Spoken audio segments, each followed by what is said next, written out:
Welcome to legal insights hub, اور ہمارا آج کا ٹاپک ہے آلٹرنیٹیو ڈسپیوٹ ریزولوشن، جسے اے ڈی آر بھی کہا جاتا ہے۔ A D R out of court settlement ہے، یعنی پارٹیز کے درمیان اگر کوئی کسی قسم کا ڈسپیوٹ ارائز ہوا ہے اور وہ اسے ریزالو کروانے کے لیے فارمل کورٹس کے سسٹم کو اپروچ کرنے کے بجائے آلٹرنیٹیو اپروچ کو اگر اڈاپٹ کرتے ہیں، یعنی کورٹس کی حدود سے باہر وہ اپنا جو میٹر ہے وہ اس کو ریزالو کروانا چاہتے ہیں۔ اے ڈی آر نے ڈفرینٹ میکنزمس پرووائڈ کیے ہیں، اس کو بھی ابھی ہم ڈسکس کریں گے، لیکن ہم پہلے اس کا بیسک کانسیپٹ سمجھ لیتے ہیں۔ تو یعنی court out of court settlement ہے یہ۔ اس کے علاوہ اس میں ایک مین پوائنٹ یہ ہے کہ جتنی بھی پارٹیز جو ڈسپیوٹ میں انوالو ہیں ان سب کا کانسینٹ ہونا بہت ضروری ہے۔ اگر وہ اے ڈی آر کی طرف اپنا میٹر موو کرنا چاہ رہی ہیں تو ان سب پارٹیز کا کانسینٹ لازمی ہے۔ اس کے بینیفٹس ہیں کہ یہ بہت ہی کوئک جسٹس جو ہے وہ آفر کرتا ہے، یعنی جلدی اے ڈی آر کے تھرو جو ہے وہ کسی بھی کیس کو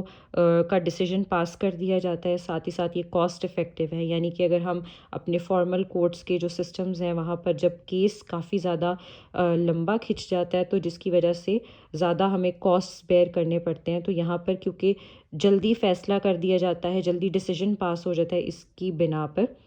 زیادہ کاسٹس بھی جو ہے وہ نہیں لگتے۔ تیسرا اس میں یہ ہے کہ یہ ڈیلے ریڈیوس کرتا ہے، یعنی کہ ظاہر ہے جب فیصلہ جلدی سنا دیا جائے گا اور جب وہ میٹر جو ہے وہ پرولونگ نہیں ہو رہا تو ڈیلے بھی جو ہے وہ ریڈیوس ہو جائے گا۔ دوسرا یہ ایک لیس ٹیکنیکل سسٹم ہے، یعنی کہ جس طرح ہمارے فارمل کورٹس میں ایک پراپر ہمیں پروسیجر گیون ہے اور پراپر ٹیکنیکلٹیز ہیں، کمپلیکسٹیز ہیں جنہیں ہمیں فالو کرنا پڑتا ہے، تو یہاں پر ایسا کچھ بھی موجود نہیں ہے، جس کی وجہ سے ان ٹیکنیکلٹیز کو بھی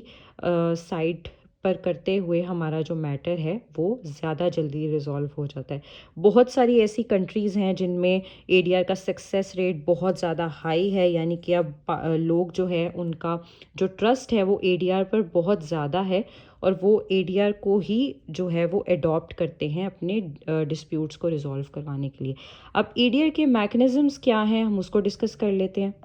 اے ڈی آر کے میکنزمز میں ہمارے پاس نیگوشیشن، میڈیشن، کنسیلیشن اور آربیٹریشن موجود ہے۔ تو نیگوشیشن کے میتھڈ کے تھرو پارٹیز کو ڈسکشنز کے اندر ڈائریکٹلی انگیج کروا دیا جاتا ہے کہ وہ آپس میں بات چیت کر کے خود ہی کسی ایک حل تک پہنچ جائیں اور اس کے تحت وہ اپنے مسئلے کو سالو کر لیں۔ دوسرا ہمارے پاس میڈیشن اور کنسیلیشن ہے، that is almost the same, لیکن اس میں جو ہے ایک نیوٹرل تھرڈ پارٹی کو انوالو کیا جاتا ہے جو پارٹیز کے درمیان ہونے والی بات چیت کے حوالے سے صرف ایک فیسیلیٹیشن پرووائڈ کرتے ہیں، یعنی کہ یہ کوئی اپنا ڈیسیجن پاس نہیں کرتے، یہ صرف سجیشنز یا ریکمنڈیشنز دیتے ہیں کہ جس کی وجہ سے جس کی بنا پر جو پارٹیز ہیں وہ ان سجیشنز، ان ریکمنڈیشنز کو کنسیڈر کرتے ہوئے کسی سیٹسفیکٹری آؤٹ کم تک پہنچ سکیں اور اپنے مسئلے کو حل کر سکیں۔ آربیٹریشن ایک ایسا میتھڈ ہے کہ جہاں پر دونوں پارٹیز یا جتنی بھی پارٹیز انوالوڈ ہیں وہ ایک نیوٹرل تھرڈ پارٹی کو بیچ میں